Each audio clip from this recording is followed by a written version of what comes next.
Welcome to BS Session 31. Dearly beloved, we gather here today to raise a toast to Sockboy. May he spend the rest of his year shedding tears, and may we drink deep from his grief when he loses the next election.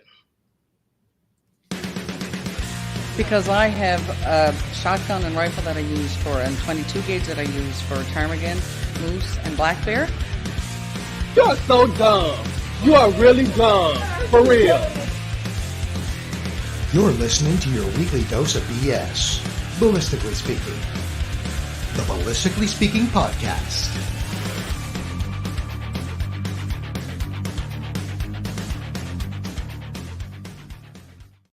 Paper, like drink box water bottles sort of things. I just thought I'd play that real quick. if ever I were to get triggered, that would do it. That would be the one. Yeah. Man, we got all the people on right away. We got Alex on here. We got Doug. We got Nancy. We got Spud. We got Boone. Nice. We got everybody. Bueno, muy bueno. Muy bueno. Es muy bueno. Sí. Es muy bueno. Like, you guys are a bunch of fucking losers. We got Christian Constitutionalists.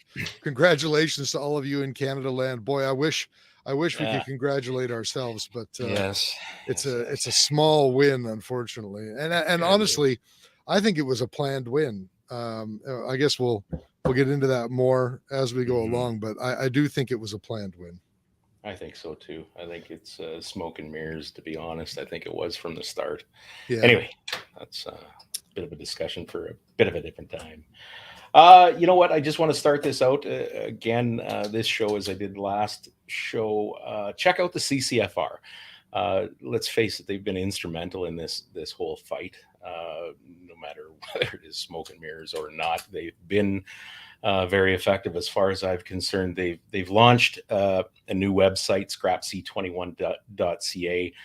Within that, it's all about the letter writing campaign, and this thing is not over. I think we keep up with the letter writing and everything else. It's we're far from done with this. They've also created ccfrdownload.ca. There's all sorts of explainer videos and research reports and everything else. Lots of information. And of course, the usual sources, the firearmsrights.ca, gundebate.ca, and some others, right? So keep it alive, folks. This is just a bit of a hiccup. I think it's I don't know, Chris. Can we call it a win? I think we can call it a sure. Here's the way I look at it. I think considering where it could have gone, right? Yeah, for sure. I think we won an exchange. Yeah. We clipped them with a good hook. Now, we might as well just get right into it. Sure. Chris is saying, call me a pessimist, but I bet they're planning something really bad, like bringing amendments in the House. I don't necessarily disagree with that. Let's go from beginning to end here. So I think that what maybe not as premeditated as it would be if they were evil geniuses, because I think they're just evil, but at some point, evil cunning. That's right. At some point, I think they realized that to really push through a piece of legislation, they're going to have to dangle some other carrot or threat or whatever, and then pull back on it. And they've been doing that for a while now. This one is a lot bigger and a lot more obvious than they've done in the past.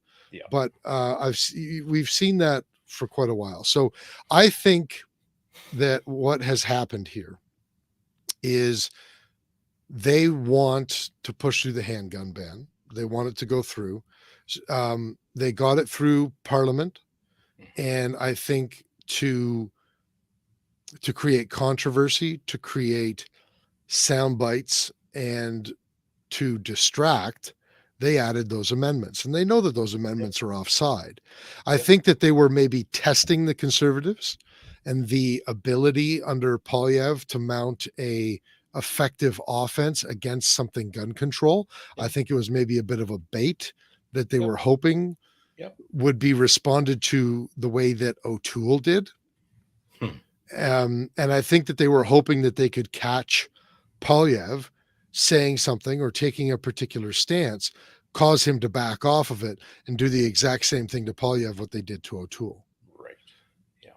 So I think that they fully expected to remove this amendment. They just, they wanted to see what was going on, right? To Polyev, I kind of equate the Liberal Party of Canada to hyenas. They're fucking ugly. They're not stupid. And they're just deplorable sons of bitches. And they eat asshole first. I think so. I think most of them would. Yeah. Yeah. Constitutionalist thinks I'm giving them way too much credit. They aren't thinking this deeply and playing 5D chess.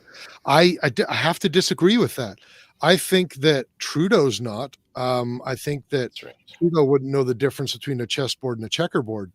But I think that the Liberal Party is very generationally experienced at playing politics. That's I right. think it's a very good reason why they have been the natural ruling party in Canada for, over a century.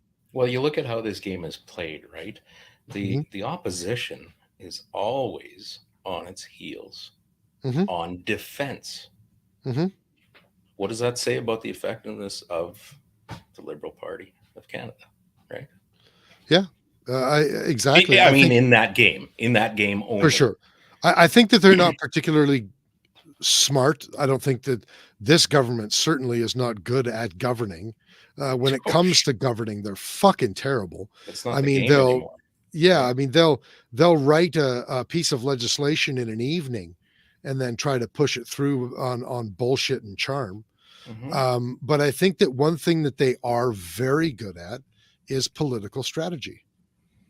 Political strategy and the sort of, what do you want to say, defaming of their opponents. They play that name calling game, and people fucking dig that, I guess.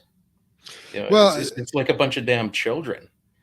It's kind of funny when it's actually not funny, but the way that this Liberal Party, and especially Justin Trudeau, does politics is by it's fear mongering. It's not by merit. It's by boogeyman.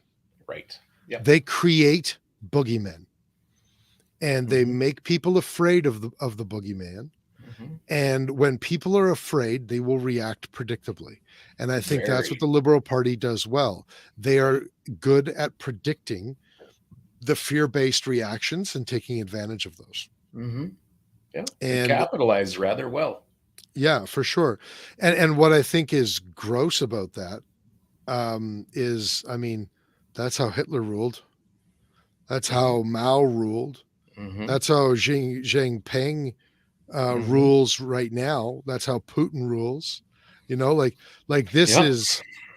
This is straight out of the authoritarian handbook. And I can't say that, other parties in the past and other, democratic Certainly countries not. haven't done it as well. Right. I mean, nobody can try to pretend that fucking small hands Redskin, orange skin, what's his name? Fuck. Trump. Nobody can say that Trump didn't lead by fear. Well, it is the method anymore. Yeah, it is. I think it's a bad place for all of us. Absolutely, it is. Yeah. Until we stand up collectively and start calling bullshit. Yeah. So Nathan's asking the question, wouldn't backtracking on their own manipulations seem to be counterproductive to their end game? For those of us who know, and for those of us who are thinking, for those of us who are, analyzing what's going on, it would be counterproductive. Yep. But it's not going to be counterproductive for their voting base, because now they get to spend the next however many months pandering to their voting base, telling them how the Conservative Party is the boogeyman and they're trying to keep guns in this country. Right. And how it was the Conservative Party that led the charge to keep assault weapons on the streets of Canada. That's right.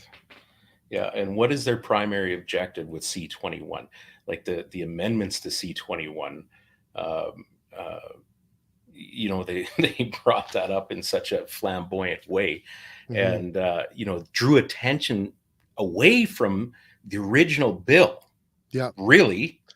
Well, and that's the thing, is nobody's even talking about the handguns or the red flag laws or anything else that's about to pass Senate now. Right. It's a distraction technique as far as I'm concerned. Sure. And now I think they can, in addition to what you just said, then people will calm down, or at least that's the hope. And I think that will happen to some degree. And C-21 will just keep floating along, going through the process. And I truly wish that I could think of a better analogy right now, because this is rather crass and a little bit lowbrow, but it's all I can think of at the moment. Sorry, brain. Nobody's going to judge you. It's harshly.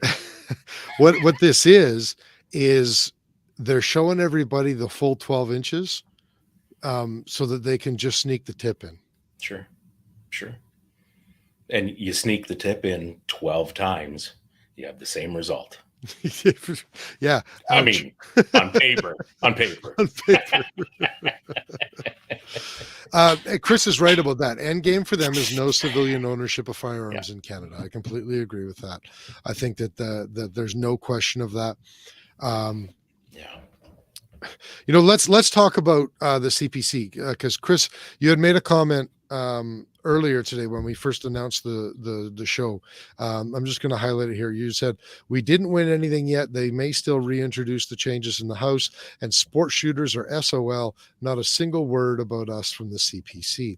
So, a part of that, I think you're absolutely right. That's why we titled the show, We Won, Won, Won. But what did I title it? The fight isn't over. The fight isn't over, yeah. Yeah, we won one. Have you ever seen that comedy sketch? By the way, We Won, Won, Won.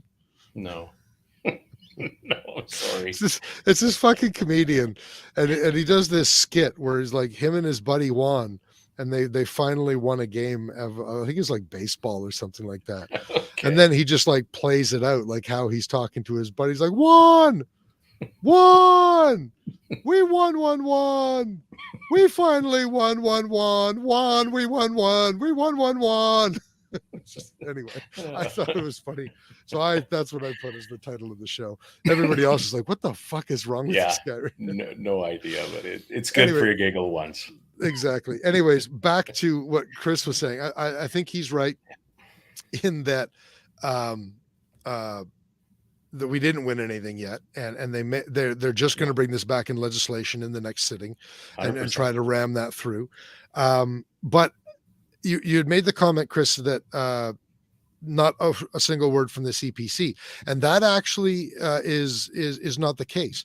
So there's two things that happened today from the CPC. And Kurt, you saw, did you see them both, or did you only see the well, I saw Dancho and Polyev standing there talking to reporters. You talk about that one then, and I'll talk about the other one.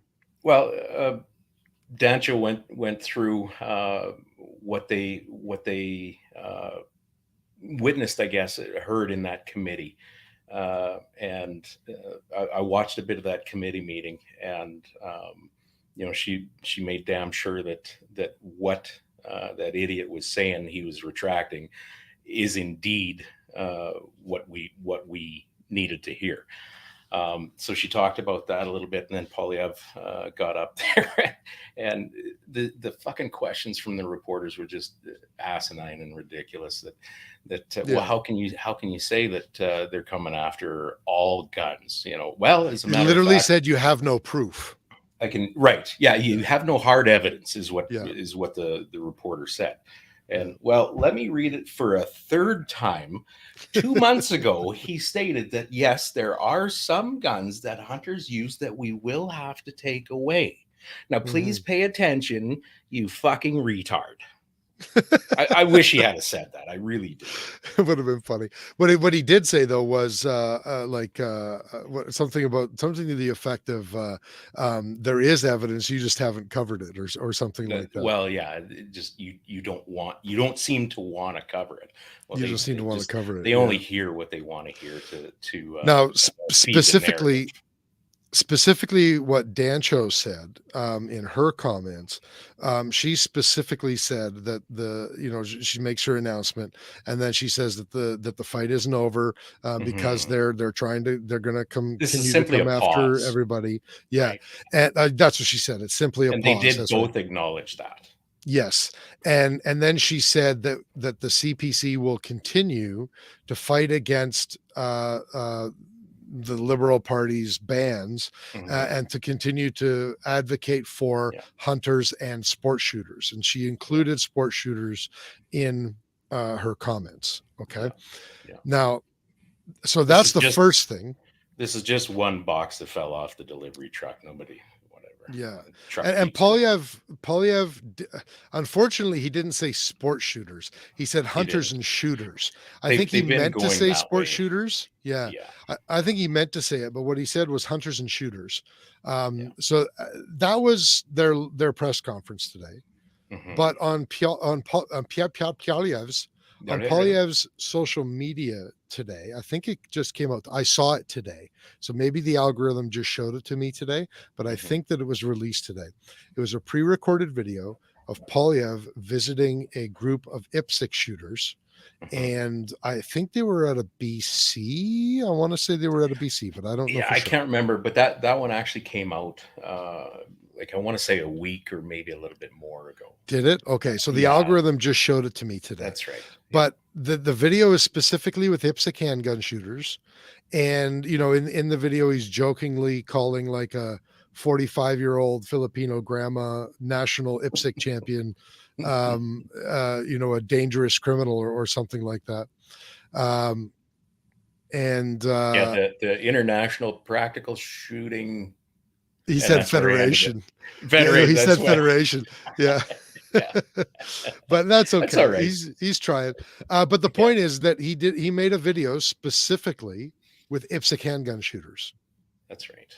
Yeah. So I don't think it's necessarily fair to say that they're just throwing sport shooters under the bus. I think they're getting traction with what they can get traction with. That's exactly it, Chris. It's they haven't completely lost sight of the sport aspect of things here, but they migrated over to concentrating on the hunters and farmers because that you're exactly right. That's what seemed to get the most traction for them, the most attention, and the most public what do I want to say, acceptance or whatever. Yeah. And for the last several months, months, that has been the line. It has been hunters and farmers for the last several months.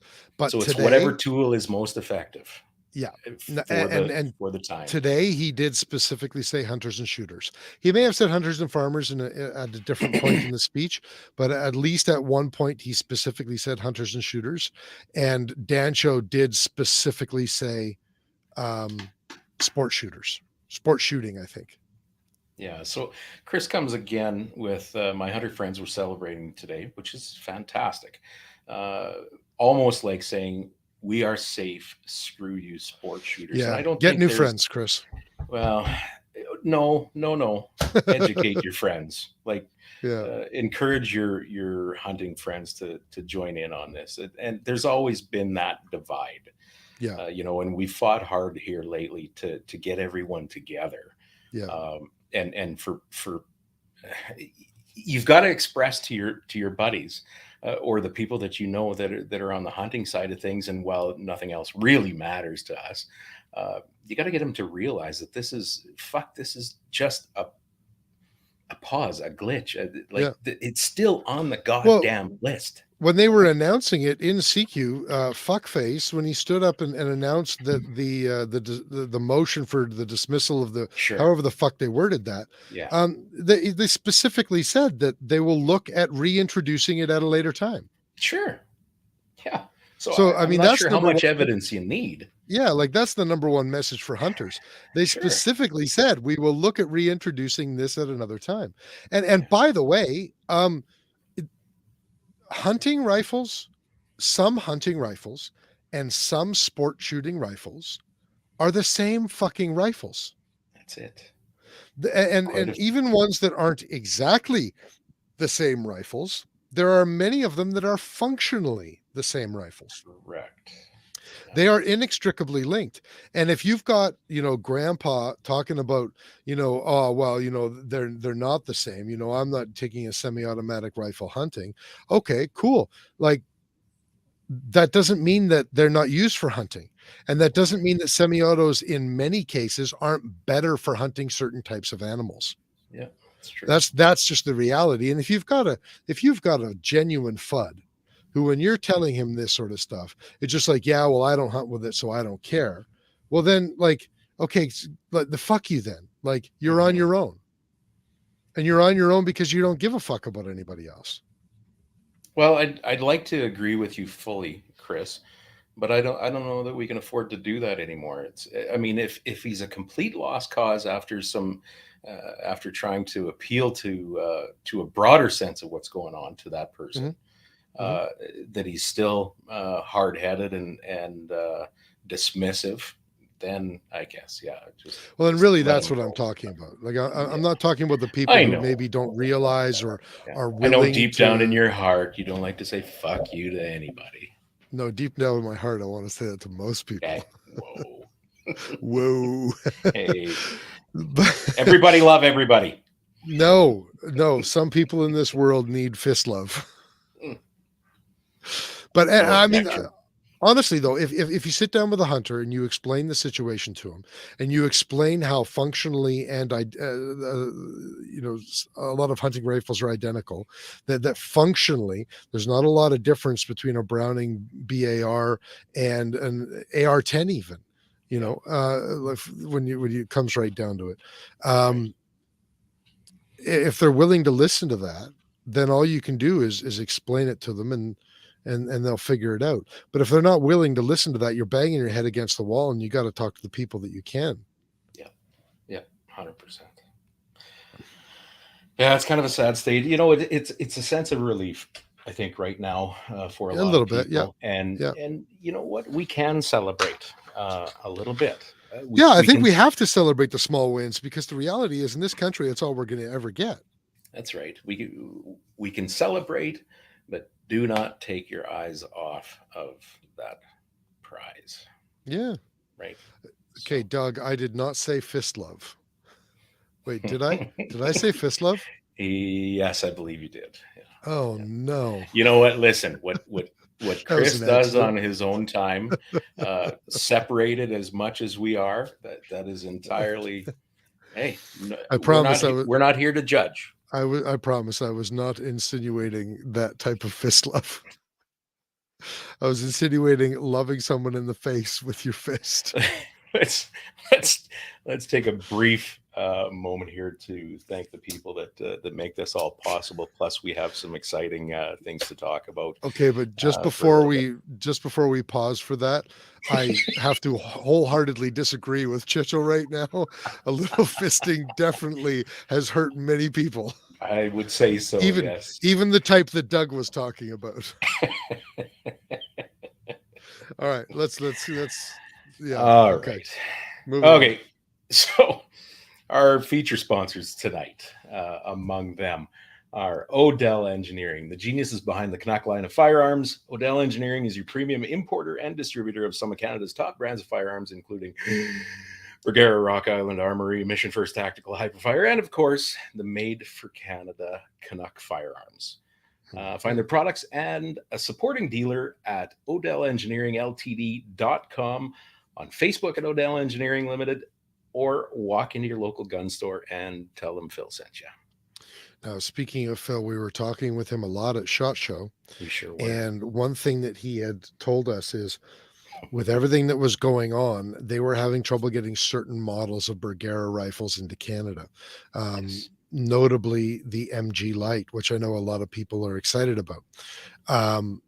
He said that they recently were able to bring a small shipment of MG Lights in. I think they sold out before they even got here. Oh, is that right? Holy Yeah, cow. yeah. I Those think that things it are was deadly, man. I know, right? Yeah. But he said that they are hoping and expecting more shipments of some of those harder to find Bergara models in Canada for the remainder of the 2023 year. So if anybody's been looking for an MG Light or the other, models of B14 that Bergara puts out there, Right. hopefully you're going to see those a lot more in Canada this year. So that's kind of cool. That would be great. Yeah. They're really, really doing things at Bergara. Those are some nice rifles we saw down there. For sure. Now, Mike McLuhan just said he's stopping by to say hello. Thanks, and hit Mike. that like button for the Al Gore rhythm. Thank you very much, Mike. Did Al Gore ever have any rhythm?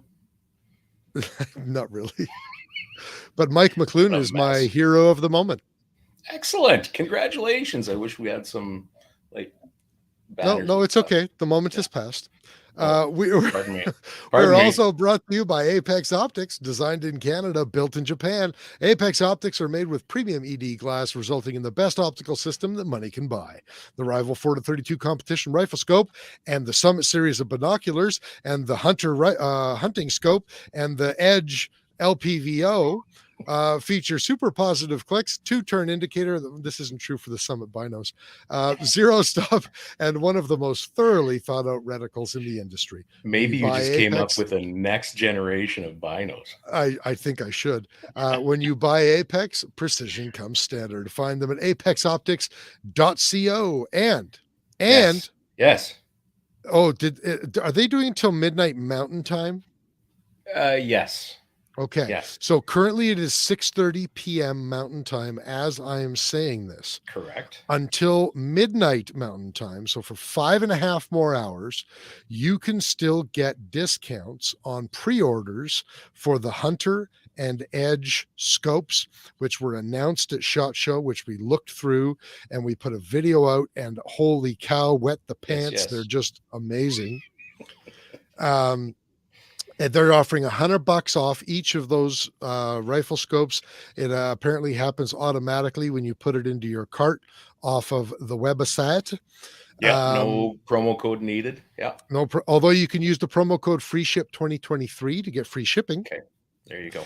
And I didn't do that when I ordered the Summit binos for pre-order, like a feckin' dumbass. So I paid for shipping on the binos, but whatever. Thank you for your donation. You're welcome. And speaking of the Summit binos, 3 different models: 10 power, 12 power, and 12 power with a range finding reticle. Yes. And now with that, you get the free. What the hell is that clip called? It is what the heck is it? The Apex Spire. The Spire mount. The tripod mount. Yes. Yeah. The Spire tripod mount comes free. It comes with like a nice I call it a baby onesie Bino backpack. Buddy? Yeah, Bino Yeah. Buddy. Sure, that's a better way to describe it. Sure. And there was something else that they were offering with a pre-order on the Summit. Do you remember what it was? The hat. Le The chapeau. hat, le chapeau.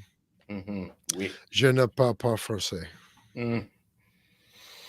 Yeah, me neither. Pamplemousse baguette. So now the Summit binos will be available this spring. Yes. The Hunter 3-15 by 44 scope and the Edge 1-10 by 24 LPVO will be available this summer.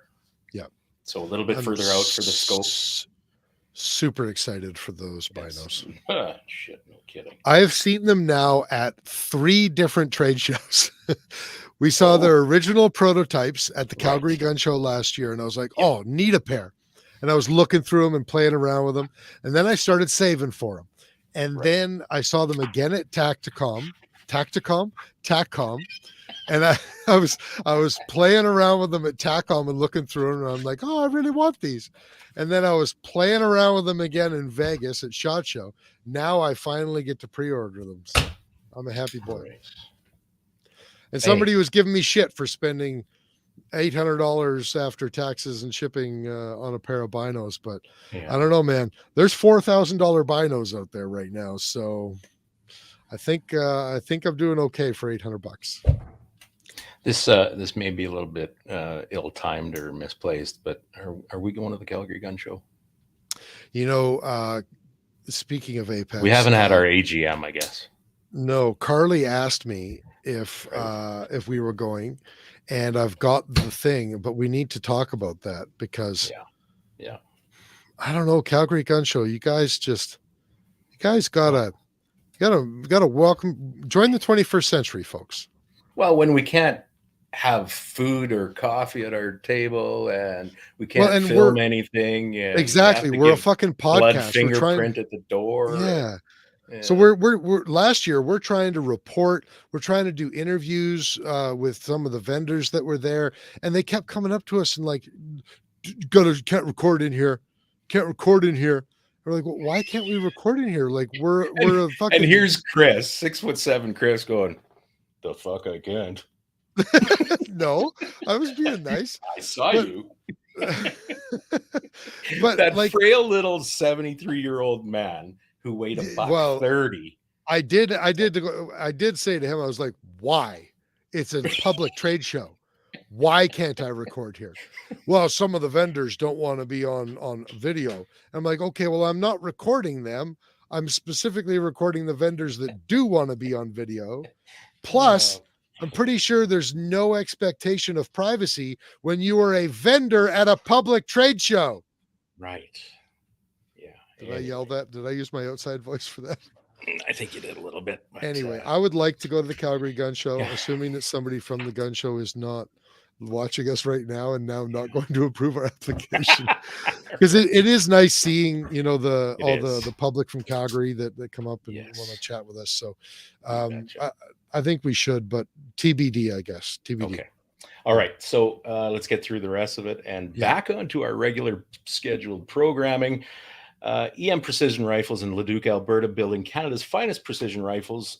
Commission a build today at emprifles.ca. That's an And Bolt Action Coffee, bringing specialty coffee to the precision shooting world. Order coffee and merchandise at boltactioncoffee.com. And callsign 66. Book a course with them now at callsign66.ca. Welcome to the Brotherhood. Ribstone Gunsmithing, craftsmanship done right. Contact Oscar at ribstonegunsmithing.ca and breathe life back into any firearm. March Scopes Canada. The Dion Optical Design line of rifle scopes has a scope for all your hunting and shooting needs. Find Doug and Niza at marchscopes.ca.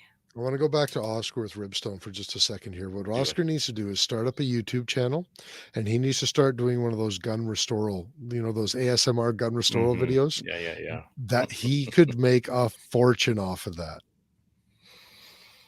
Could he? I'm just saying. I think he'd do well. I think he would do well for sure. For all the pictures that he sent me, hey Rooster, look at what I'm doing today. I'm like, oh, I know. Christ. I wouldn't touch that with a 10-foot pole. Good on you. He totally needs to do restoral videos. So Luke, first of all, Luke, good to see you, buddy. Second of all, I think he's talking about the Summit binos. He says, gee, they sound better than the ones from Wish. I got to check them out. I'm willing to bet they are better than the ones from Wish. I remember a pair of binoculars I got, on an offer from a cereal box one time when I was a kid. I sort of envisioned that same set of binoculars coming from Wish. Probably the exact same ones. They just the factory that used to make them in the 80s shut down, but they were in China, and now they're just sitting in a warehouse somewhere and someone's wishing them out. Yeah, the Scooby-Doos and exactly. David, what's up, David? David Walcott, question, which part of Canada say a lot? The answer, David, fucking nobody. We do not say it near as much as America wishes we did. You know what? The East Coasters, though, I think there's a lot of folks on the east end of Canada that I think do. Okay, that's true. Yeah. But they speak weird for anybody. Like that's pikey Canadian. You know what I mean? Canadian. It's pikey Canadian. Doug says, obviously you guys aren't going to the CS AAA event. Unfortunately, no. We were invited to it. Shout out to Jen Gabois for giving us the invite. It was very much appreciated. Unfortunately, it is Valentine's weekend. I'm running 2 different events at my regular gym, my regular business for that weekend, and Kurt is not back from site until the week after that. So unfortunately, we aren't able to make that. But Chichel picked up a March or early awaiting getting out with it. Did he get a Genesis or he did? Yeah, nice. Same thing as what I have. Yeah, you bet. Good for him. So so that 2 mile shot is child's play now. Yeah, no shits. And thankfully, he doesn't have to worry about his Timberwolf being banned for a little while longer either. Well, for the time being, yeah. Yeah, for the time being. So M14 Medic says they're better guaranteed, but are they $650 better? I don't know, man. I think so. And here's why I say, here's what really he said, likely. Yes, but here's why I say that they are. I spoke with Carly multiple times about these binos, and they took them out into the middle of the Kananaskis, hiking multiple times when they were testing out their prototypes. And she specifically was like tossing them off of rocks and dropping them and throwing them and stepping on them on the trail. And like she was fucking around hard with them. And she never broke them, she said. And like they were very durable. Flip side that, I bought a pair of binoculars from Cabela's. They were $150. I forget the brand name. They're $150 at Cabela's a couple of years ago. And I was taking them out of the case as soon as I got home, and I dropped them on top of a rubber mat that's on top of concrete and fucking snapped the eyepiece off of them. Pot metal, Chinese pot metal. I don't care if they're $950. If they're durable, they're worth it. My opinion. Yeah. Anyway, Doug remembers when it took us all of 30 seconds to do our promos. Congrats on being so successful and earning the commercial support you have now. You know, it's funny. We get this comment all the time. People are like, God, you guys have so many really good sponsors. You guys must be fucking swimming in the dough. I'm like, no, guys, this is still Canada. We have amazing sponsors that sponsor us how they're able, but very often that is not monetarily. This is Canada. Welcome to the Canadian gun industry. Do you accept hugs and love? We do, and that's our gig. That's really our downfall, isn't it? The exceptional sons of bitches we are. Now I'll tell you this: like if CZ or SIG or somebody like that or Vortex or whatever, somebody came to us like, hey, we'd like to sponsor you. Like, okay, we'll do a fucking $80,000 sponsorship with you guys for the year, because then we could actually do something without paying for it ourselves. Anyway, they all do that backwards word. Jeff said that. I don't know what that means. I'm not sure. But... Okay, so Luke says that they do say A in the Frenchmen say that. Scotty said Quebec says it. PEI, Rob says they say it. So maybe it's just us in the prairies that don't say it that much, I guess. I'm just I'm projecting the rest of Canada. We all say it. There's just different levels, I guess. Yeah. Chinesium from Nathan. I'm just trying to get to the bottom of the comments here before before we move on. Taxes is one thing everybody hates. Hey, Uke. Uke. I missed his comment there. Luke says, probably those Cabela's binos were probably Tasco, which is the same level as Wish. They actually weren't Tasco. I remember that, but for the love of them, I can't remember what they were. Anyway, on to the next All right. We'll Yeah. pick up where we left off, I But suppose. before Chitchell wants a full review on the Genesis, so we Is should that what he's actually do referring that. to as the Genesis? Let's do I'm that this halfway spring. through. Yeah, definitely. Yeah. Let's get I'm halfway through that damn thing. I just never picked it up again after I put it down. So yeah. Yep. Last year was a busy season. That's good. We're gonna change things a little bit this year. We've got some obligations to meet and some new products coming for test and review. The March Genesis will be among them. We're not going to let the cat out of the bag just yet with what we have queued up, but it's going to be busy for us. And I'm sure you guys will like it. I'm going to review some Summit binos, that's for sure. All right. Giggity. What are you, a 13-year-old girl? I know. Let's move on to the next topic before we can't. Well, what is the next topic? I mean, we beat the hell out of the amendments, the what is it, the G4 and the G46 withdrawals from C21. So that's the good news. Now let's talk about the bad news. Well, I'm not sure what you got in mind for the bad news, but the fact that they slipped C11 through Senate today while everyone was fucking distracted. Like this is the name of the game for these pricks. Is distraction and slip a finger in your ass when you're not looking. Like it's whoa, that escalated quickly. Well, I mean, like if I've got balls of steel. I'm so glad I've rediscovered these audio clips. So for those who don't know, Bill C11 is the Canadian content on the internet bill, or the Canadian censorships bill, or the new it's the 1980s television again, only on the internet. It's the keep Canadians safe from the evils of online stuff bill.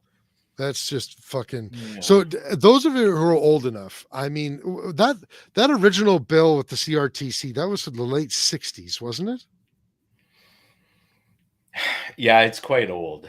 I couldn't remember. I couldn't tell you what bill the number Canadian it was or whatever. And television, whatever. It was supposed to be a Canadian standard. radio and telecommunications. Telecommunications. Yes. Yeah. Standard. Balls of steel. Yeah. So basically, in the 1960s, they came up with this bullshit legislation, and what it did is it ruined Canadian network television. But it was supposed to be an independent organization looking out for the consumer. Yeah, that's not what happened. And all it did was it kept good television off the air on Canadian networks for 40 plus years. And it put the absolute worst trash shit TV. And there was no Relic, reason. Let's go get that log out there, eh? There was no reason for Canadian television to get good because they could, and it shows. Yeah, because they got funding and they got airplay just simply by being Canadian content. Yeah. And now the same thing's going to happen with the internet. I have no idea what that means for our podcast. I suspect that it's not going primarily not going to affect us because the majority of what we do is Canadian content. But we also do American content and, low percentage, but I have no idea what's going to happen with that content. I don't know if I'm going to have to start posting Canadian flags all over our review videos and mentioning that I'm in Canada and this is a Canadian firearm and I'm at a Canadian gun range in Canada. And here's Canada, my Canada. Permission slip from my local MP to be here. Yeah, it's just it's ridiculous. How dare I criticize Don Messer and his Jubilee? Man, I'll criticize a hell of a lot more than that with Canadian content. The only, and I mean the only, funny thing that came out of Canadian television in the 1980s and 90s was Kids in the Hall. Yes, I was just gonna say that. Okay, SCTV. There may be some hope for you as a Canadian after all. Now, listen, your test of Canadian citizenship failed on our trip down to SHOT Show. You don't play hockey and you've never watched Trailer Park Boys. The fact that you know what Kids in the Hall is has some redeeming qualities. However, not only do I not play hockey, I don't like hockey. I just don't. You're not helping your case, man. It's a stupid Hey, sport. anybody out there want to join on a podcast with me like this? We need more Canadian. So why would I want to punch someone on skates? It's the stupidest thing ever. I'll just put bare feet on and I'll do it properly.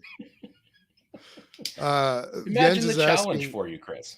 We have like a dozen SHOT Show videos coming. Yeah. Unfortunately, right after SHOT Show, I went and fucked off to Florida for 2 weeks.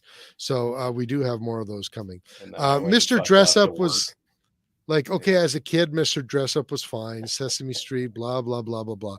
But here's what I got to say about SCTV and Kids in the Hall. Both of them came from Americans. I heard that. You had SCTV, but there was an SCTV in Detroit, and they got started in Detroit. And Kids in the Hall got started because of Lorne Brooks. No, not Lorne Green. Saturday Night Live guy, the guy who started Saturday Night Live, same guy. That's how Kids in the Hall got their break. Was because That's of right him. too. That's right. So too. Yeah. Canadian TV, by and large, has been trash unless Americans have been involved. That is kind of right. Bob and Doug McKenzie was SCTV. Look, Luke will come on with you. He'll be the new guy. Deal. Anyway, I think that Bill C-11 is fucking dumb. I think it's just more bad legislation from an idiotic government. But you know why? So, Lorne Michaels. Why, right? Thank you, Uke. Why? Well, because so they can control what Canadians watch and further manipulate them. Mm-hmm. It's fucking trash. It's absolute trash. And the whole point. I remember the Liberal MP that was involved in the original 1960s one. I watched a podcast where he was being interviewed, and he's talking about how it gave Canadians all the chances that they wouldn't have otherwise had. And I'm like, yeah. And what did they do with those chances? They just took paychecks and didn't contribute anything in terms of good art or content or anything. Nobody fucking watched it. And it was all just fucking trash. The good stuff people watched. And by the way, the good stuff, American networks picked it up too. For sure. Because if it's good content, you don't need to legislate it. No. Trailer Park Boys was on American TV. Sure it was. What's that fucking one that was filmed in Saskatchewan?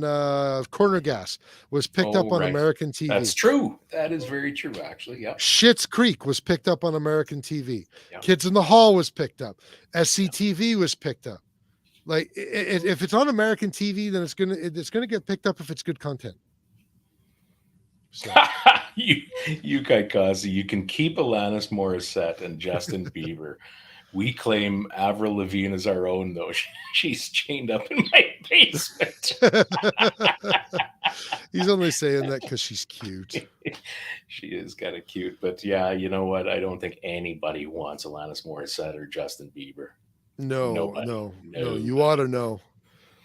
Okay, so M14 says the biggest issue with C11 is the internet snooping that's built into it and the licensing aspect. If you don't have a license, you can't post content, and that is actually very true. I mean, there's a very significant Big Brother aspect to this. Yeah.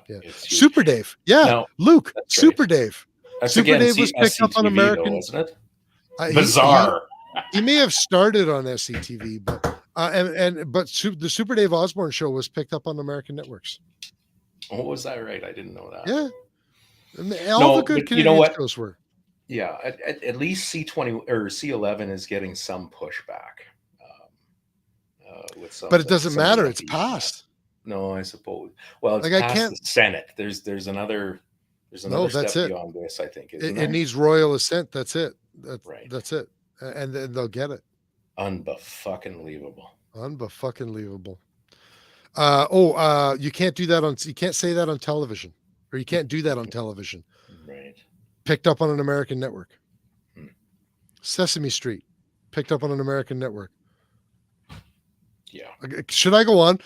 Let's regroup here. Yeah, let's move on to another topic because I think Gun we're stuff. beating a dead horse now. Right. Yeah. Yeah. We're just bitching. We're just two old ladies in the backyard sipping on margaritas, bitching. USA also Do you claims Wolverine fertilize and your Deadpool. tomatoes?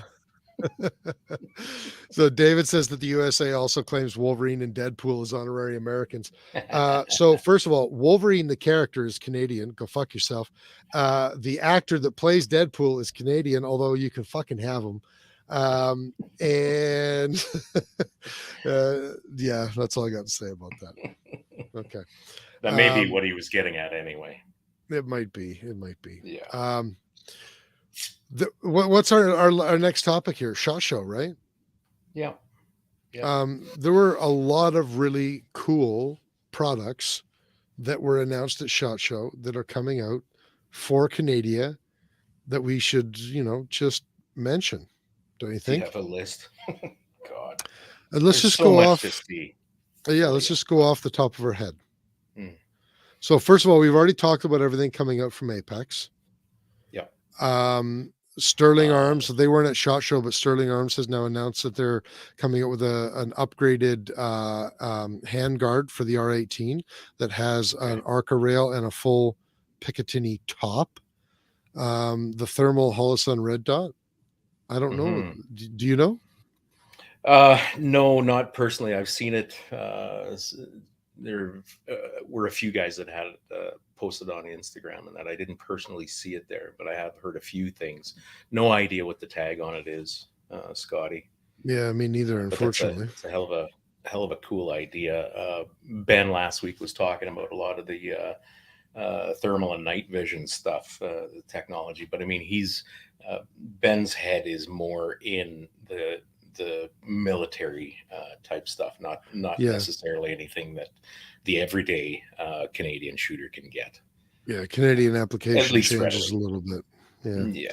So one thing that was really fucking cool that I really had fun playing with that we can't play with in Canada now was the new Mantis. What do they call that system?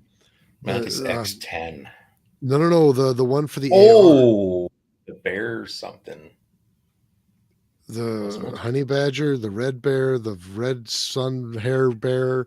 I can't remember what it's called, but it's a little module that replaces your bolt carrier. And then the battery is actually the magazine. When you insert the magazine, it makes contact with the bottom of the bolt carrier replacement, and it senses when you're pulling the trigger. And then it has, a gyroscope and accelerometer and that sort of stuff in it, and it links with your app, and you're just pulling the trigger. You don't have to cock it, so you can just practice all the dry fire AR stuff you want, and it tells you literally everything. Okay, so that was close. The Blackbeard. The Blackbeard. Black bear, Blackbeard, whatever. Is it called the Black Bear? No, Blackbeard. It is the Blackbeard? Yeah. Okay, sorry, Mantis. That's kind of a dumb name. Yar, try me. The device is cool, says I. But the name is terrible. And then they have the Mantis X, and the Mantis X is just a little tiny module that mounts on Picatinny. And it's multi-device. So you can put it on pistol, shotgun, semi-auto rifle, bolt gun, and it essentially even a bow. Yeah. And it essentially does the same thing. It tells you how you're pulling the trigger. It tells you how many times you're pulling the trigger and moving the muzzle in this direction versus that direction versus dead center. If you're doing multiple targets, it tells you if you're over tracking your target and coming back. It tells you whether your trajectory is flat from moving from target to target. Once you pick your target, times shot to shot too. Yeah, times from shot to shot. Man, it's just I passed by Mantis X a number of times because I have I forget what it's called. You can just see it up in the corner of my screen there. It's another dry fire system where you insert that little LED into I got the 9mm, and you insert it into your pistol, and then when the striker hits it, it just shoots the little laser beam out. And then you have to set your phone up on this little right. What's it called? It's a target, and you have to rack your pistol every time before you can shoot again. And it didn't give you a lot of feedback or anything like that. So I just passed right over. And I was never super impressed. I barely use this thing. So I passed over the Mantis, but after we tried it at SHOT, I was super, super impressed. And it was really cool. And so we asked them for some and they gave us some. So they gave us a pair of X10s, and we're going to be using them in pretty much all, I think, of our like review content and stuff like that going forward. So what I think is really cool about that, for example, the next time we do a bolt gun review, you're going to slap that on your gun and you're going to say, okay, here's the accuracy of this gun. And by the way, you know that this is the accuracy of this gun because this is my X10 data. And you can see that I wasn't unduly influencing the rifle. So this is giving you a good idea that this is the rifle, not me. I think it'll be more, not to be contrarian, but I think it'll be more, we can show the performance of the rifle and the ammunition itself, but then the data downloaded from the Mantis system will show your setup, your shot, and your follow through. Through each of those. So that'll. I see it especially helpful for all target shooters. Honestly, like what are you doing in that shot setup, the shot and follow through, and I see a lot of application for refining skills in PRS as well, right? Like, but you're not really contrarian with that. It's the exact same thing. It's letting you know what you're doing, which will in turn give you a good idea of what the rifle is capable of. Yeah. Right. Yep, for sure. So lots of uses there with your pistol. I mean, man, we sure found out what the hell we were doing, especially that transitioning from one target to the next. You're way in the hell over here, and you come back, and there's somewhere around here, boom. You know. I always suspected with a pistol that, especially not when I'm shooting slow, but when I'm shooting fast, I've always suspected that I squeezing the trigger unstraight, and that it was making me go low left. Pound it. Yeah, probably. Yeah, I've always suspected that I was doing that, but like the Mantis showed me like that. No, you're doing that. And it's just, it's a specific screen that says, look, this is what you're doing when you pull the trigger. It's cool as all hell. For sure. There have been a couple of comments here with the MDT electronic trigger. What the heck are they calling that thing? I can't remember. The zero creep. Zero creep. You know what? Listen, whatever opinion you have about an electronic trigger is fine, and there's pros and cons, I'm sure, all over the place. But I'm telling you, in the environment that we played around with it in, and you feel that trigger, you really barely feel that thing trip. It's a pretty amazing piece of equipment. Theoretically, I think it's really cool. Yeah. Theoretically. I think that the real test is when people start getting it in their hands. That's right. Yep. Especially for winter shooters, the specs on it are about 10,000 trigger pulls per charge. And it has a little USB port up on the bottom side of the trigger, like where on a regular Remington 700 where the bolt release button would be. Right. So it's cool that you don't have to take the trigger pack out. You just clip that in there and you can charge it. But winter shooting, how low is that 10,000 trigger pulls going to go before you're recharging it? It's just, there's a lot of questions yet to be answered. I think innovative, yes, and fucking 100%. I'll give MDT the props just for trying to innovate. Yep, agreed. And in theory, really cool. So again, more props. Very nice feeling trigger. Yeah, the proof will always be in the pudding. That's right. Yeah. But I will say this: they announced a shot timer. Yeah. At SHOT Show. I don't know when they said it was going to be available, but wow, what a cool looking little shot timer. Yeah. Bluetooth syncing with your phone through an app, and it like times everything like you would expect a shot timer to time, and it even did some additional stuff, right? And the data export feature of it too. And yeah, it was really cool. I thought it was really neat. And now it's like a $350 shot timer. So it is a little bit pricey, but I got to be honest, I kind of want to try it out. And I was thinking about buying a shot timer in the next little while, but I think I'm going to wait and maybe I will check theirs out. But Nathan asked, what does it do when the battery runs out? It looks neat. Yeah, you can brag about it.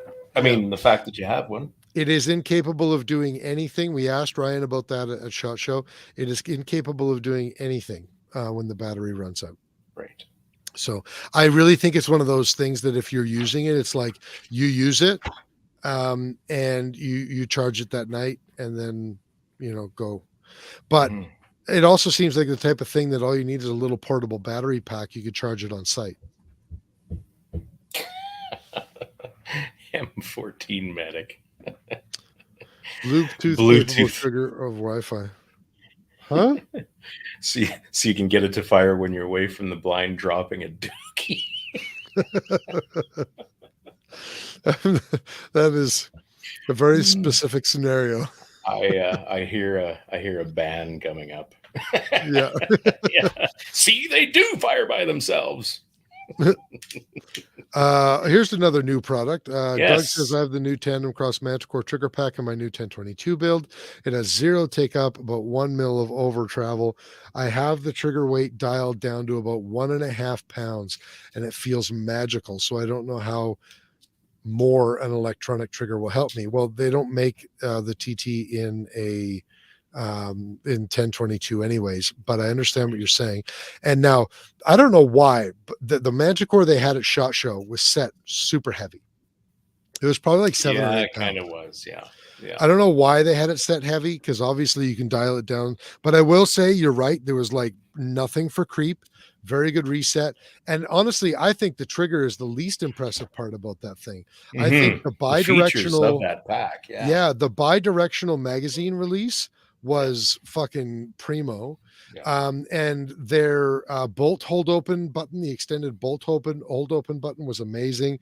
And I even solves all the problems that everybody bitches about that the standard trigger pack. Yeah, and I even like that they got rid of the crossbolt safety and just went with the lever safety. Yeah, agreed. So that was that SHOT Show and obviously is available.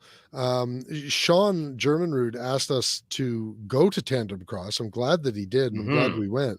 Right. But I haven't seen or heard anything from him since I put that video up. No. But anyway. Yeah, that's all right. Maybe we just have a higher level of commitment than he does. We must. So Yen says it's a good excuse if you shoot a shitty stage and you just stop and say the battery is dead, but you actually can't do that because it won't fire if the battery's dead. Time out. Yeah, I need to charge my battery. Yeah, you become the human rain delay right then. Yeah. And about the Manticore, Doug says you can adjust the take up, over travel, and weight are all adjustable. Yeah. Yeah, I think they did a good job. KDEX has some nice stuff as usual, right? Yeah, nothing new that they didn't have last year at SHOT Show. Right, yeah. But cool good showcase for their actions and their chassis and all that kind of stuff. Yeah. Yep. And MDT largely was the same, except for we've already mentioned. I mean, the trigger, the what was the new bipod? It's not a ground pod. Or it is the ground pod. No, it's not the ground pod. It's a ground pod light or something like that. Yeah, it's a new polymer. The economy. Yeah. And they have the ACC Elite, but that was announced at SHOT Show last year. Yeah, they didn't bring it into. They didn't release it to the public till later on 2022, but Yeah. yeah, it was there in full force. That's a nice stock, man, or chassis. Yeah, for sure it is. Now, I think the timber might have been new, wasn't it? No, timber was one of the things that came out at SHOT last year, I believe. Was It, it? it, Oh, I it just was an don't remember. early 2022 release. Yeah, Okay. I remember looking at that thing, kind of drooling over a little bit. It's a neat concept. I'm old guy. I like wood, so it appeals to me a little bit. I'm old guy. I like wood. That's the title of your sex tape. No. Well, you know what? It has some flair to it, but I think it's missing something. Mhm. That's the title of your sex tape. Okay, moving on. What else did we see that was cool and new? Oh, lots of cool stuff. I'm just trying to think. I'm not good on the spot, obviously. Yeah, neither am I. Like all of a sudden, I'm drawing a blank. You drooled over multiple CNC machines that were Holy $500,000 American. smokes! Yeah, there was. What the heck was the name of it? I can't remember, but machining center manufacturer and that, and some of the robotic stuff that they're coming out with now. American manufacturers are coming out with robotic arms to feed these CNC production machines. And, Yeah, so it picks up the barrels, puts them into Yeah. the machine, and then rifles the barrel. Right, Advanced Technology International. So they had this deep hole drilling machine That's what she set up. said. That's what she said. But and this robotic arm, I think that one opened. It opened the door to the machining center as well.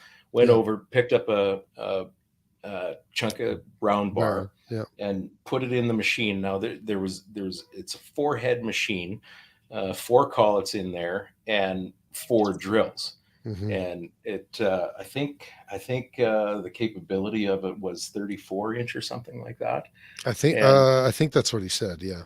yeah, and so it'll do the deep hole drilling and reaming of 4 barrels all at the same time. Yes. Pretty impressive machine. And then they had All a for the couple low of 5 price of axis. $450,000 American. You know, that's not bad actually. It's No, I really know not. for sure. Yeah. Yeah. Well, we figured out that you could get a full setup to completely make Yeah. custom rifles from action, barrel, all the way through Mhm. for 1.2 million American. You're right. Yeah. And that's not a bad startup cost. No, I mean, providing you can fit that a particular market niche, right? Yeah, well, but that setup would allow you to make all the small parts because remember they had that that cutting machine, whatever the fuck it was called. Well, there was a 5-axis machining center there. Yeah, that's like sure. a That's vertical what it mill. is. Yeah. Yeah, whatever they call it. It had the four rifle barreler for Oh, the deep hole drill. that's the one. And it had the receiver maker. Yes. Yeah. So basically it had everything you needed to make the small parts and the large parts. Indeed. Yeah. One more thing, Spudman says MDT has those new rubber dampeners also. Yes, they came out with some squishy material to slap in the open spaces of your chassis to deaden the vibration, and that all looked pretty damn cool. Something I do want to talk about is the oh my god, I just drew a blank. The Here, shit. Let me distract you even further with David Walcott's comment. Drilling and rimming 4 times. No, that just writes itself. This is true. Carry on. Who was that Canadian action manufacturer that we stopped by? To Pristine. Thank you. Yeah. Good Lord. It's a pretty beefy looking little action. I had the chance to take it out to 960 yards on the range there at range day before SHOT Show began, and it's nice. It has some features that are kind of unique. You know, it's got the what is it? A 6-lug system, very, very similar to the traditional Weatherby Mark V. Where the bolt body is the same diameter as the lugs. And it's a heavy wall action. It's pretty stout. I believe it has dual ejector pins on the bolt face as well. Yep. One thing I did object to that the fellow that I was talking to at the Pristine booth out there, I think he was kind of taken aback a little bit when I looked. I said, "A Seiko extractor? Why?" Yeah. Well, and he was like, "Oh, Seiko, the extractor is so great and robust." And this, and you're like, Right. "I don't like it." Like, I've had them. They're shit. Please try something different. Try something new. Yeah, but overall, it seems like a very solid action, and I'm actually excited to see it out in the field and people trying it. I'd like to try it some more.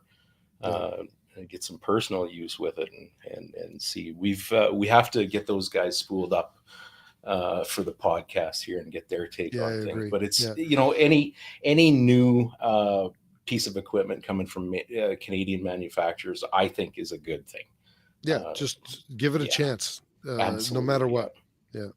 So Chichel's asking, what impressed most on range day? So first of all, well, it certainly wasn't the guy spotting and calling wind at the Pristine booth. I can tell you that. No, it wasn't. Yeah, that guy was fucking terrible. What was his name? Like Mills, right? No, his name was like 2.4. Yeah, like I don't even know who that guy was. It's some foreign name like Milas or something. I don't know. But yeah, he wasn't engaged to start with. I'm like, dude, I need to know what you've been seeing out here for wind. Can we have that, please? And I'll do the rest. Yeah, he just gave 0 fucks, that whole guy. Yeah. What impressed me, okay, so first of all, you guys know that I'm always talking about 8.6 Blackout and 6.8 Western, the 8.6 and the 6.8. I got to shoot a 6.8 Western and a 8.6 Blackout. Jens just got it backwards. He said the 6.8 Blackout. That's not a thing. Whatever. Come on, Jens. So first of all, I shot an 6.8 Western out of a Browning X-Bolt. Yeah. And I appreciated it very much, Browning, for letting me know that I will never own a Browning X-Bolt. That was a trash rifle. But I did enjoy shooting the 6.8 Western. It was a very soft shooting cartridge. It was straight out to 100 yards. That's as far as they were going with it. Right. But I thought that it was really interesting. Here.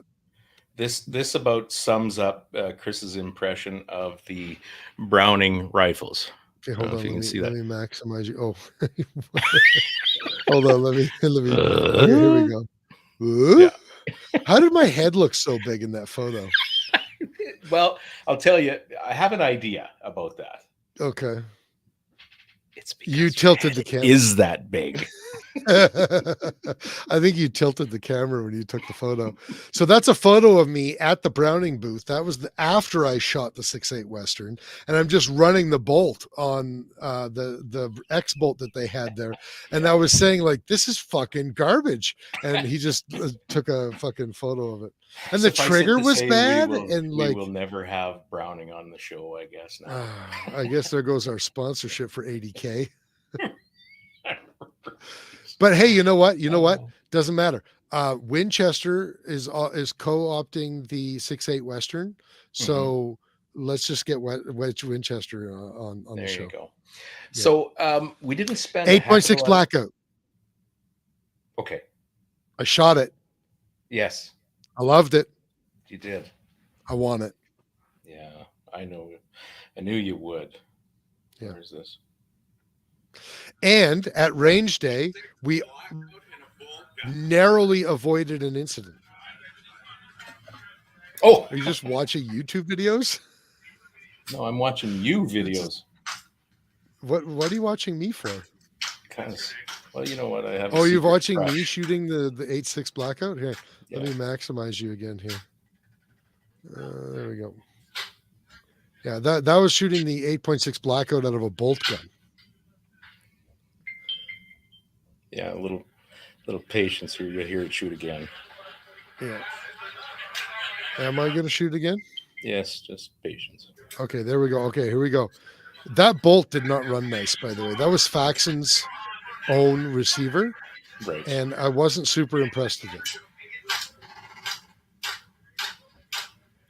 That's somebody shooting the semi-auto 8.6 next to me. So you There can't you even go. hear the damn thing. Well, it had a suppressor on it. Yes, it's pretty amazing. The listen, that Faxon branded action. Nobody will tell you this yet, but it is a Stiller. So they said that they're dropping Stiller and they're actually going to be making their own this year. Oh, is that right? I didn't hear that part. But you're right. The action that was on that rifle that I ran is a Stiller. Mm-hmm. And I wasn't really all that impressed. Yeah. But you know what? I like would the love Stiller to try actions. theirs because I'll tell you what, those guys make nice barrels. I like it's not like they can't machine things. Yep. So I'm suspecting that they probably are making their own because they probably weren't happy with Stiller. Well, and I'll bet you that theirs are going to be good. I don't think you're given a real fair shake. I think there may be some. I hesitate to say issues with feeding of that 8.6 blackout. Mm-hmm. I think there probably needs to be some refinement there. That's probably Maybe what you were experiencing. Although the 8.6 blackout is made to feed out of semi-autos. Yeah, well, I don't know. Maybe the mag insertion was a little deep or something, but yeah, who knows? Just playing. But I mean, you did see it when I had trouble closing the bolt. Mm-hmm. Right. Yeah, for sure. Anyway, that's future stuff. Oh, so here was something that was interesting. Talking about Canadian content here, Kodiak Arms is making the Serbian K98. Oh, right. Yeah. Yeah. The Serbian Mauser K98. You've heard of the Swedish Mauser. Now get ready for the Serbian Mauser. So they've got the owners of Kodiak. For those who don't know, it's a pair of Serbian brothers, and they have a connection with the manufacturer in Serbia that is making Mauser K98 reproductions. They are nice, man. They really were. That thing is a hard sell for me. I know. But like, who thinks of Serbia when we're thinking about gun manufacturing? Yeah. But they were spot on. They were just wonderful. And so they're bringing them into the country in 8mm Mauser, which I think is a mistake. People will find a way. Yeah, people will find a way. It's more authentic that way, right? It is, for sure. Yeah. And they said that they're going to be bringing it in 308 later this year. So I will be getting it in 308. I'm just saying that right now. I'm going to get it in 308. Zastava is Serbian? I didn't. Yeah, they are. Sounds like it fits. I just looked it up on the Google machine. David, 8.6 millimeters in Freedom units is 338. Yes. Yeah, David, it's the Americans that named it 8.6. That so is true. You bring it up with them.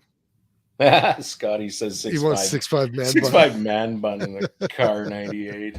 No. You know what? I talked about him a little bit on last week's show with Ben, but MK Machining. We've had Tyler on the show before. Yeah. And we stopped by and talked with him, and we did a pretty good interview with him that will be up on YouTube sometime in the next couple of weeks. And he's big into the bullpup things, right? And he builds those bullpup chassis for whatever. Right there, he had a couple of Curtis actions in those chassis, but he's developed that trigger linkage so well, and he's got Trigger Tech triggers in those chassis, in those setups, I guess. And It is so nice. It's unbelievable. Like you don't expect to find a nice trigger necessarily in a bullpup design. But with the Trigger Tech trigger and the linkage system he's developed in those things, man, that is smooth. It makes a fella kind of rethink having a bullpup, honestly. What does Jens mean? He says no. Oh, sorry, Timneys. I thought. Yeah, you know what? I want to say he's right. Jens isn't often wrong. So, unless he's talking about Chick-fil-A. He's dead wrong about Chick-fil-A. Chick-fil-A is not everything you want it to be. Fuck you, Rooster. Fuck you.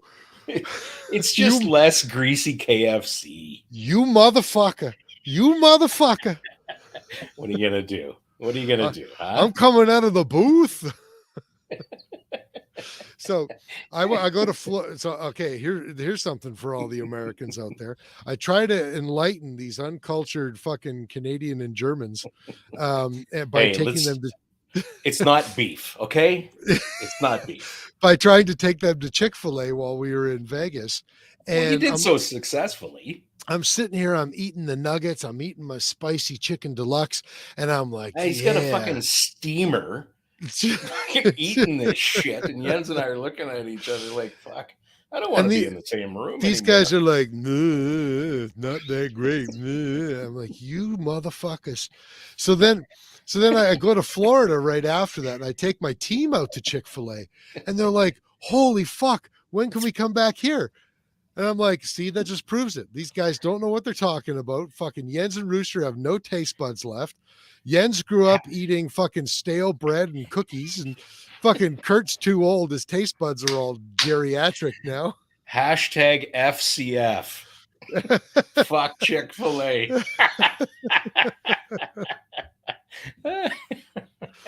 Oh, that's funny. I wish we had a Chick-fil-A in Saskatoon. It was just, unremarkable. I mean, it was okay. There was nothing wrong with it. Unremarkable. Oh my God. I wouldn't pull off the highway for it. I would. In fact, I did. We ate Chick-fil-A once in Orlando, and then on the drive home, we stopped at where the fuck did we stop? It was like buttfuck nowhere, Illinois, and they have nothing, not even a Walmart, but they got a Chick-fil-A. They had a Chick-fil-A, yeah, and it was a good Chick-fil-A too. It was a good one. Anyway, nobody gives a shit. Who was it that asked us what we think about the Ursus T5000? Oh, I missed that one. I'm not sure. Somebody asked us to come a little bit. It's a fucking Russian bolt action. I don't know shit about it. I Googled it because somebody asked us about it. Yeah, I don't see the comment anymore. I don't know who asked. But I literally know nothing about it. The Google machine says that it's a Russian bolt action sniper rifle, first developed by Ursus, produced in their Moscow factory in 2011. Yeah, I'm afraid I just don't know anything about it. It looks like it's a Russian precision bolt gun. But Spudman says, does Kris have a sound delay? It's like a kung fu movie. What does he mean? Am I delayed?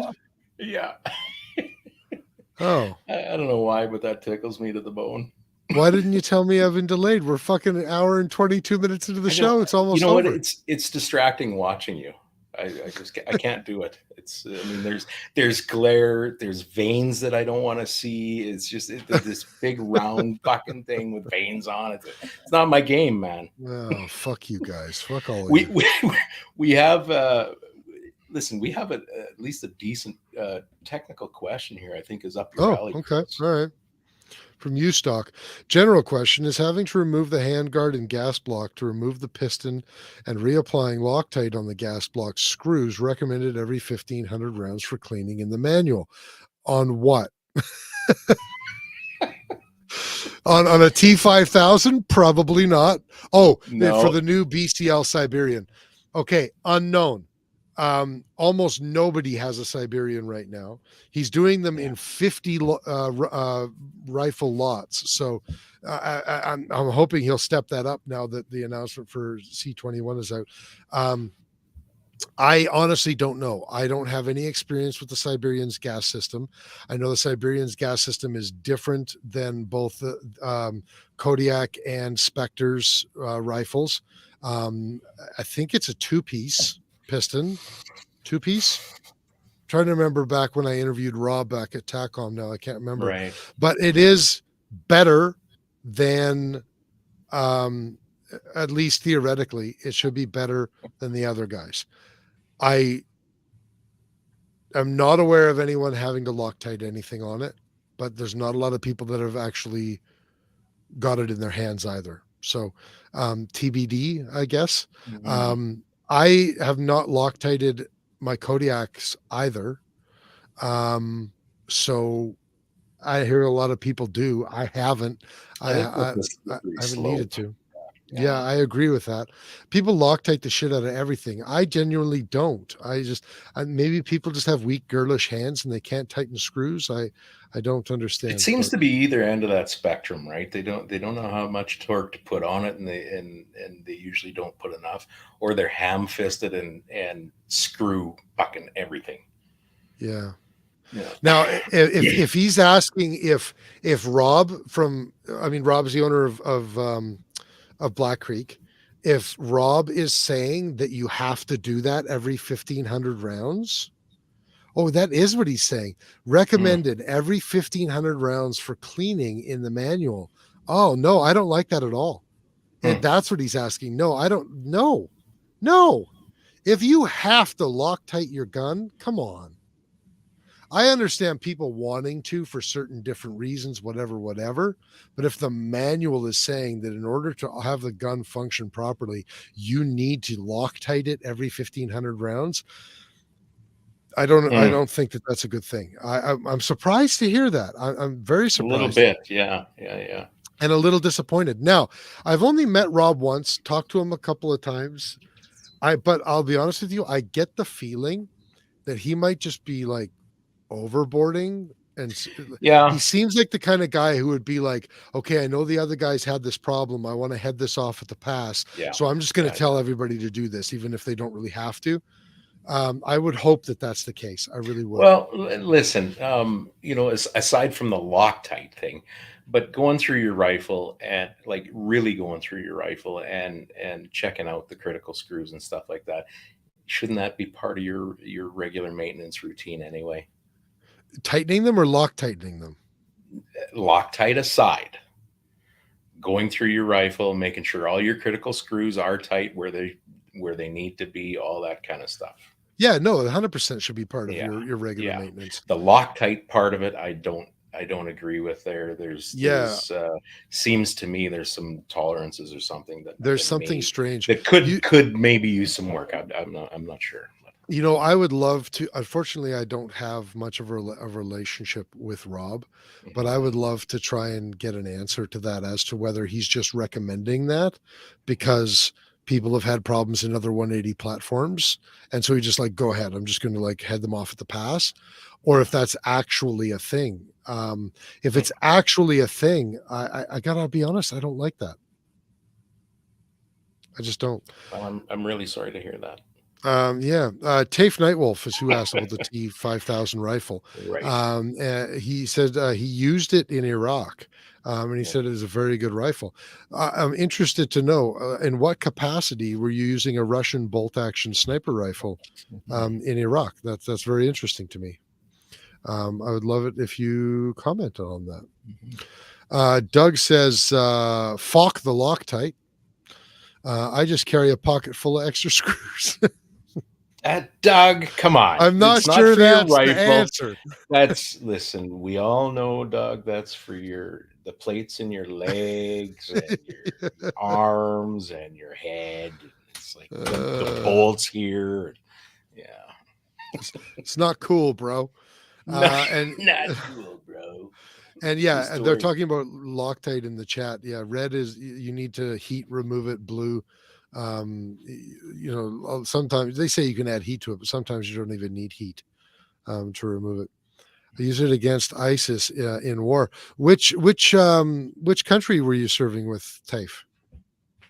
That's what I assumed that you were a soldier. I was just wondering Never miss. Come on. which country is using a Russian sniper rifle is what I was wondering. Yeah. And now I'm just going to sit here and wait for him to respond, and everyone's going to have to wait with us. What other? Anyway, the K98 from Kodiak, very interesting. What else? Yeah, exactly. What else did we see that was interesting before we log off? Oh man, there's lots of cool tattoos. Cool. There was tactical Miami Vice. Those shirts, t-shirts. Yeah. retro-rifle.com if you want to see some cool Hawaiian type shirts. Was it Bullseye North just brought either Bullseye North or Select Shooting Supplies? I think just brought them in. No, really? I just saw it on their YouTube. I'm not even kidding. I was gonna order us some for some team shirts, but I'm gonna look it up. I want to say it might have been Select Shooting Supplies, and it was one of those two. And I know both of them were at SHOT Show, so it's conceivable that they went to the booth and just bought this. Yeah, it was Select. Okay. Yeah. So right here. I'm gonna. Yeah. Select Shooting Supplies. Okay. Select Shooting Supplies. They're great for range days, barbecues, beach days. Actually, shirts from Retro Rifle are great for any time. Follow this link for details. What do they have up there for retail price? Oh, that's a good question, because they're not cheap. No. At least the guys at the booth said they weren't cheap, right? Right. $80 Canadian. Yeah, $50 American. Is what's on their website. By the time they ship it up and then you convert it and you pay the duties, $80 American sounds reasonable. I don't want one of these, but I would wear the shit out of one if you got them for me. Anyway. Yeah. What did the officer of bullshit have to say tonight that is of importance? John must have just joined us and he's looking at my title, Executive in Charge of Bullshit. I said lots of things, John. You're going to have to catch the recap now. Who believes the Liberals' announcement today? Which one? That they're backing off? I mean, that seems true. 1AB must have joined us late. The Liberals say. Yeah, 1AB must have joined us late. You're going to have to catch the recap. We talked about it at the beginning of the show. Use purple Loctite for fine thread. Got it. Use that PGW. Never miss. If MC you can keep a with trigger the in it. One tip for the people out there: don't get Scotty to load your ammo. Yeah, exactly. Cool fire trainers might be something that Kris would be interested in. Cool fire trainers. What's that? It's another training system. I know I have seen it. I just can't remember exactly. Scotty. Okay. Mom's the word, Scotty. So not a lot of clueless gun bunnies at the show this year. No, I have to admit. No. There's some beauties. Yeah. Definitely some nice looking. Okay. Taif was with Iraqi Special Forces. Oh, really? Cool. We work together with American, U.S., and Canadian Special Forces. Are you joining us from Canada or are you joining us from Iraq? Yeah. That's really cool. Or Iraqi maybe an undisclosed location because he can't reveal it. Well, maybe he's retired. Want to pin him down. Maybe he's retired and he can reveal it. Nice. Well, thanks for That's pretty cool, though. Those sons of bitches. Yeah, Iraqi Special Forces using Russian T-5000 rifles. That's cool. Awesome. Mechanical contractor and gun hobbyist got it. That's over with now. Recoil simulation trainer attachment for real pistols. Oh, that's interesting, John. I might have to check that out. So Taif's in Canada now. Oh, really cool. Welcome to Canada, dude. Excellent. That's cool. Yeah. Toronto. Get the fuck out of there. It's no good for you. Actually, no. Stay there. They need more votes for the right party there. So that's true. That's true. Yeah. Stay there and vote for the right folks. So I think that Yeah, I'm gonna ignore the rest of the chat because we're gonna be here all night. Yeah, This is about the time of night that we tell everybody to please check out the show at facebook.com/BS podcast or our YouTube channel. Just search Ballistically Speaking Podcast. I think it's youtube.com/@BS podcast now or something like that. I think so. And leave us a review, leave us thumbs up on all of our content or hearts or everything else. If you're watching us right now and you haven't done that yet, what the fuck, get it done. And let us know how we're doing. If you like our content, please make sure you like our Facebook page, like our Instagram page, like our YouTube page, or subscribe to our YouTube page. And you can email us if you want to talk to us. It's info@bspodcast.ca. Don't be coy, Roy. We would love to hear from you. And you want to do the last one? I don't care. Sure. Okay. Again, a massive thank you to all our sponsors. Of course, without these folks, we wouldn't be doing this, at least not as easily as we do. Thank you very much.